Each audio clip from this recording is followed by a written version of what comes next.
who managed civil were supply wagons and provisions. Imagine trying to keep thousands of soldiers fed, armed, and moving across rough terrain without modern trucks or communication. It was a huge challenge during the Civil War. The main group responsible for managing supply wagons and provisions was the quartermaster's department. This department handled everything related to getting food, ammunition, medical supplies, and forage for animals to the front lines. They organized large wagon trains that carried all these essentials. The person in charge of each wagon train was called the wagon master.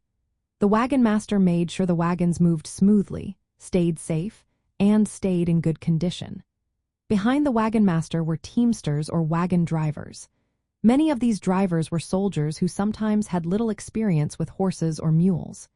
Each wagon was pulled by 6 animals, usually mules or horses, which needed their own daily food. This meant the wagons carried not only supplies but also forage for the animals.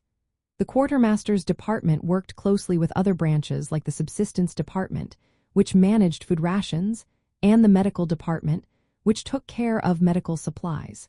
They also hired civilian companies to help with transportation and supply needs. Wagons were vital but vulnerable. They moved slowly and were easy targets for enemy attacks.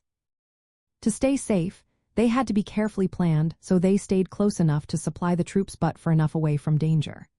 For example, General William Tecumseh Sherman estimated that each Army Corps needed about 600 wagons to support a 20-day march away from supply bases. The scale was enormous. The Army of the Potomac, for example, needed around 150 wagons daily just to carry food and forage for soldiers and animals. Each soldier ate about 3 pounds of food a day, and each horse or mule needed about 26 pounds of forage and grain daily. This meant wagons could stretch 4 miles when the army was on the move. So, managing civil war supply wagons and provisions was a big logistical task led by the quartermaster's department. Wagon masters commanded the trains, and teamsters drove the wagons.